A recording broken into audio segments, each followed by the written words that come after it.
Të nderuar miq, të dashur vëllezër dhe motra, në këtë pikë dua t'u drejtohem posaçërisht atyre që janë duke u përgatitur për pagzim, katekumenët ose që kohët e fundit janë bërë pjesë e Kishës Katolike, neofitët dhe vinë nga familje muslimane.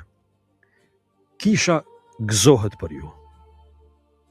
Por, bashkë me gëzimin e zbulimit Krishtit, mund të vinë edhe sprova.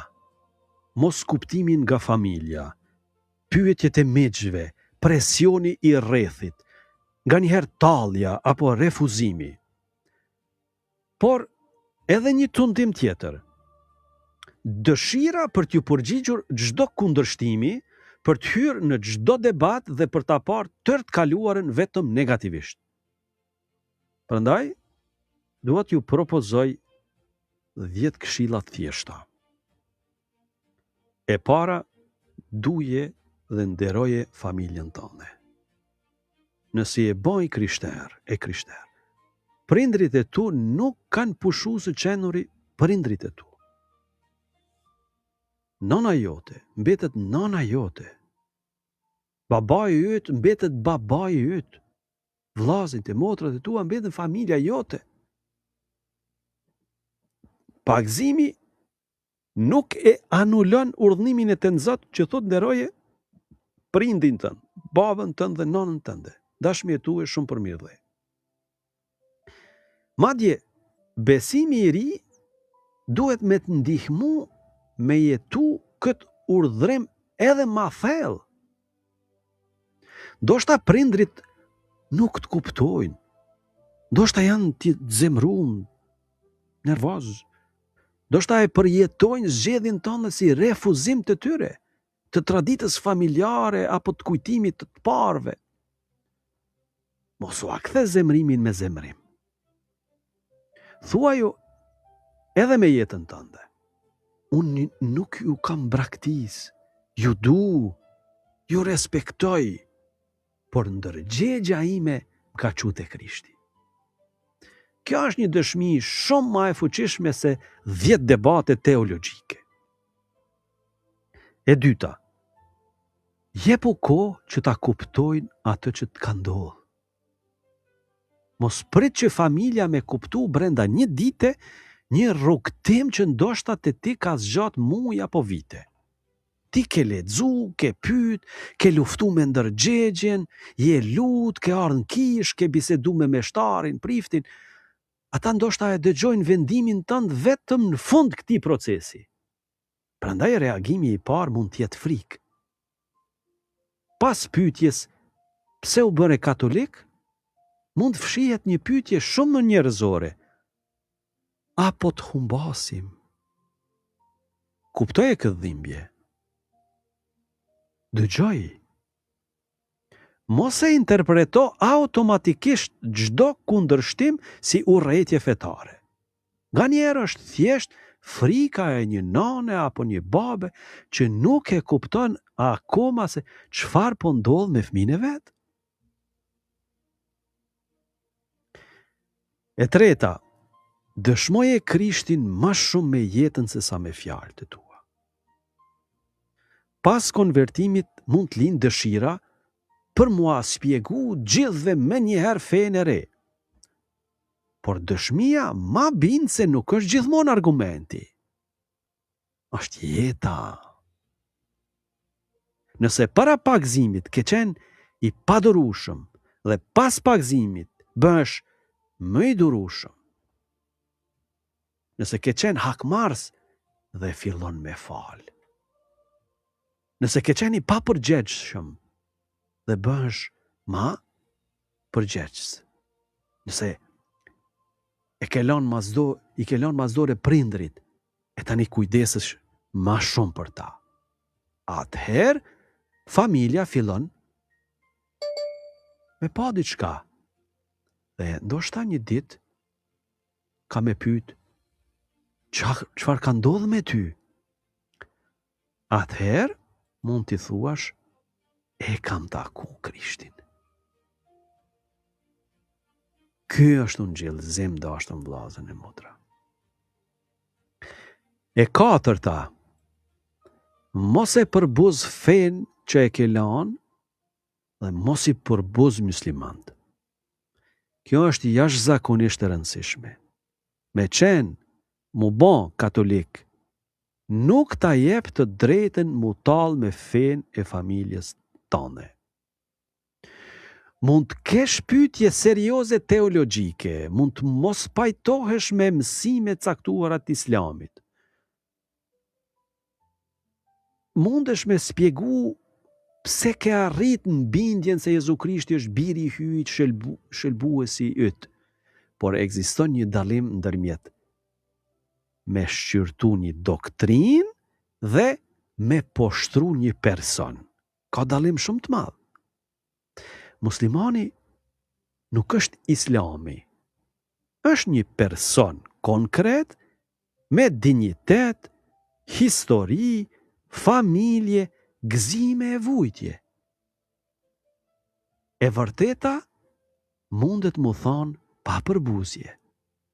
Madje e vërteta e krishter duhet mu thonë me dashuri. Duhet mu thonë me dashuri. Jo sugjerohet, duhet. E pesta, mos e ndërto identitetin tënd krishter mbi atë që e ke lënë. Kjo është ndoshta një nga rreziqet më delikate. Dikush mund të filloj ta përkufizoj veten vazhdimisht, unë kam qenë musliman, unë e lash islamin, unë nuk jam më musliman. Por pas një kohe duhet të ndodhë diçka më e thellë. Identiteti yt nuk duhet të jetë unë jam ai që e lash islamin. Identiteti yt duhet të bëhet unë jam i Krishtit. Shën Pali nuk e ndërtoi gjithë apostullimin e vet duke fol vetëm për atë që kishte qenë. Ai thot, për mua Krishti është jetë. Në qendër nuk është ajo që e ka lënë. Në qendër është ai që e ka gjetë. Prandaj mos u ushqesh shpirtërisht vetëm me video polemike kundër islamit. Lexo Ungjillin. Një Krishtin. Mëso mu lut. Jetoj sakramentet. Merre kungimin kur shkojsh në mesh. Nëse të brin ndërgjegja diçka rfehu. Zbuloje pasurinë e traditës kishës. Sepse nuk je pagzu kundër dikujt, je pagzu në emër Tatit e të Birit e të Shpirtit Shenjtë. E gjashta, je shumë i kujdesshëm me rrjetet sociale, të lutem. Pas një përvoje të fortë shpirtërore, njeriu dëshiron me ia tregu botës atë që e ka zbulu. Kjo është e kuptueshme, njerëzore. Por Facebooku, TikToku apo ndonjë rrjet tjetër social nuk janë gjithmonë vendi më i mirë për formimin teologjik. Mos mendo se pas disa muajsh katekez, mësim feje, duhet i përgjigjesh çdo hoxhe, çdo komenti dhe çdo videoje për islamin apo krishtërimin.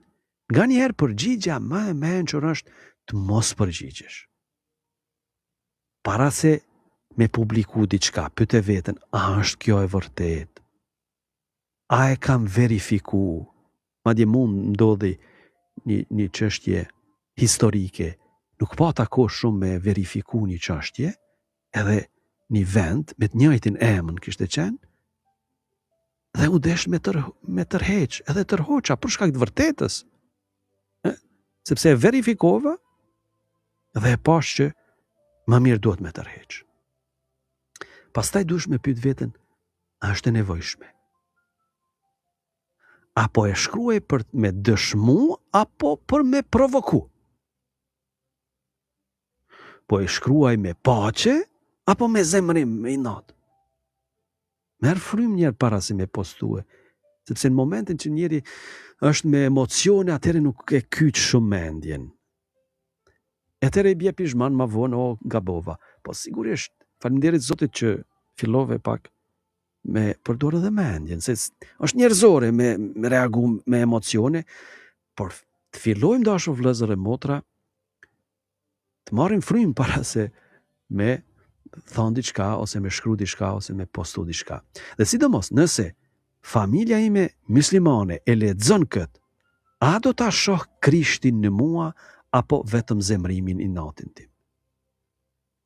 E shtata, formohu, edukohu, para se të bëhesh polemist. Katekumenati, ajo ecja para se mu ba i krishterë, para se mu pagzu, nuk është vetëm për me mësu disa përgjigje, është shkollë e jetës krishterë.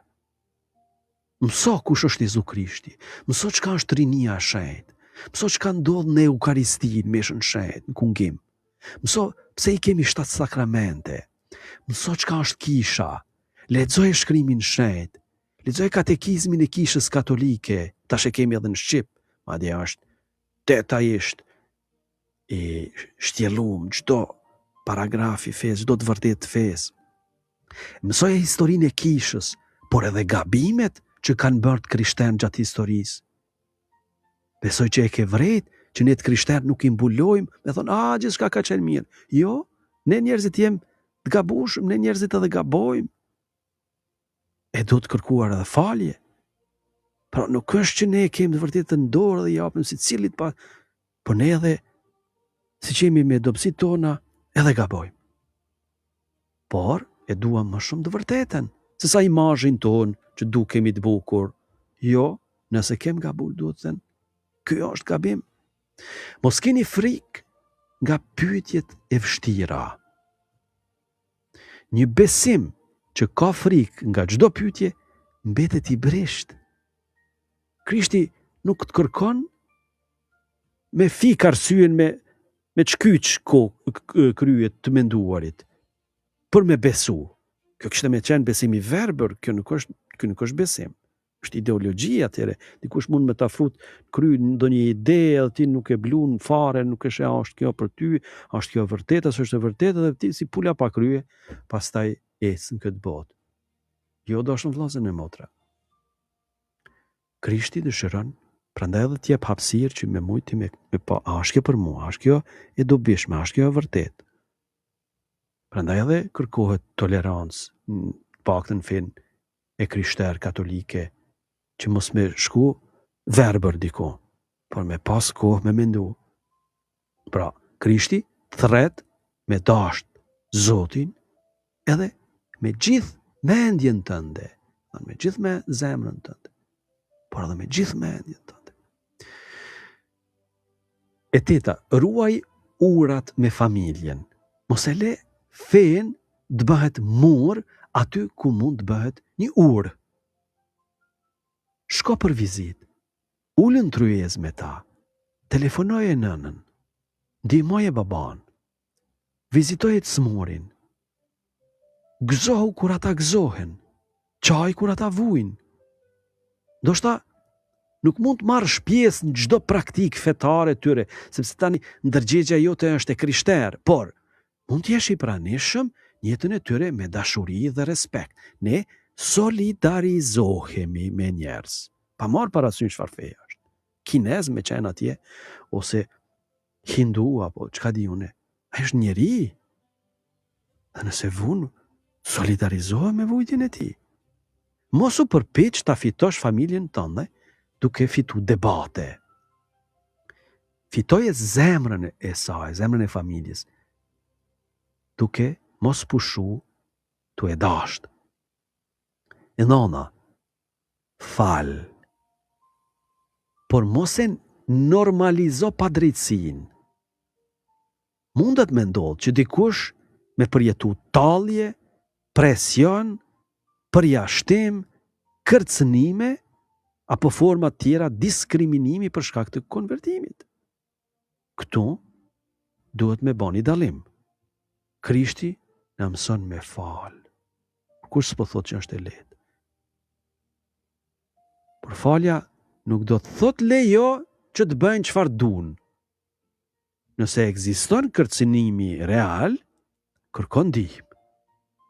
Fol me priftin. Fol me njerëz besueshëm. Dhe kur është e nevojshme, drejtohu institucioneve kompetente. Liria fetare nuk është luks. Është një e drejtë themelore e personit njerëzor. Por edhe kur kërkon drejtësi, mos kërko hakmarrje. Je të kërku drejtësi. I krishteri mund thot njëkohësisht, po të fal, dhe kjo që po bën është e padrejtë dhe duhet të ndalet. Shife?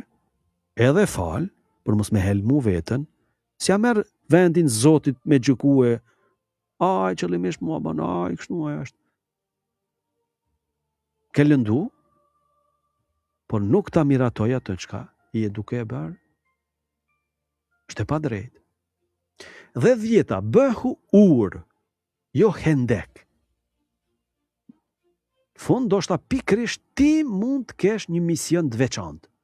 Ti e njeh nga brenda familjen muslimane. E njeh gjuhën e saj, e njeh mënyrën si mendon, e njeh frikën që mund të ketë ndaj konvertimit. Kjo është njerëzore. Dhe tani, po njeh nga brenda edhe kishën. Prandaj, mund të bëhesh ur. Shifë çfarë misionit mrekullueshëm ke. Të shenjtë. Jo duke e fshehë besimin tënd. S'ke nevojë me fshehë besimin tënd. Jo duke thënë se gjitha fetë janë njësoj. Jo, nuk janë. Por duke tregu se është e mundur të thuash, unë besoj se Jezu Krishti është Zot, dhe njëkohësisht unë të respektoj dhe të du edhe nëse ti nuk e beson këtë.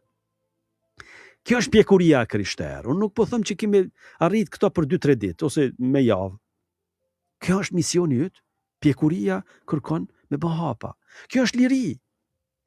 Kjo është edhe një nga format më të bukura të ungjillëzimit. Dhe këtu dua t'ju lëm me një mendim që do doja ta mbante mend çdo katekumen dhe çdo neofit. Domethënë, edhe ata që janë tu përgatit për pagzim, edhe ata që tashme janë pagzu. Mos u përpiq t'ua dëshmosh të tjerëve vetëm se çfarë ke lënë.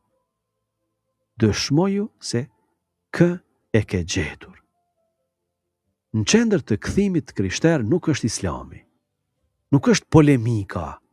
Nuk është një identitet i ri shoqëror. Në qendër është Jezu Krishti. Dhe nëse vërtet e ke taku Jezu Krishtin, kjo duhet shihet në mënyrën si flet, si fal, si i durueshëm, edhe si vun, por nuk vun me dëshpërim. Pastaj edhe mënyrën do të mu pa, mënyrën se si sillesh me prindrit, si e trajton muslimanin, si reagon kur të fyjnë, dhe si e përdor lirin tënde. Sepse Krishti nuk na tha, prej kësaj do ta dinë se jeni nxënësit e mi nëse i fitoni gjitha debatet. Ai tha, nëse e doni njëri tjetrin, gjithë do t'ju njohin se jeni nxënësit e mi. Krahasohet e Gjoni Ungjilltar kapitullin e 13. Prandaj, nëse dikush të pyet pse u bëre katolik, mos fillo domosdoshmërisht duke treguar se çfarë nuk të pëlqeu te feja që e ke lënë. Se sigurisht ti guxon me thonë dhe ato, por fillo me gjëra tjera, pozitive. Ndoshta përgjigjja më e bukur është shumë më e thjeshtë, sepse në një moment të jetës sime e takova Jezu Krishtin, fillova ta njoh dhe arrita në bindjen se dua me ndjek ato. Ato çka ka mësuar, ato çka ka bë. Dhe duke e ndjek Krishtin, du me ju dasht edhe juve ma shumë, jo ma pak, edhe ma shumë du me ju dasht. Nëse familja jote një ditë mundet me pa këto në jetën tënde, atëherë e ke dhënë një dëshmi shumë më të fuqishme se çdo polemik.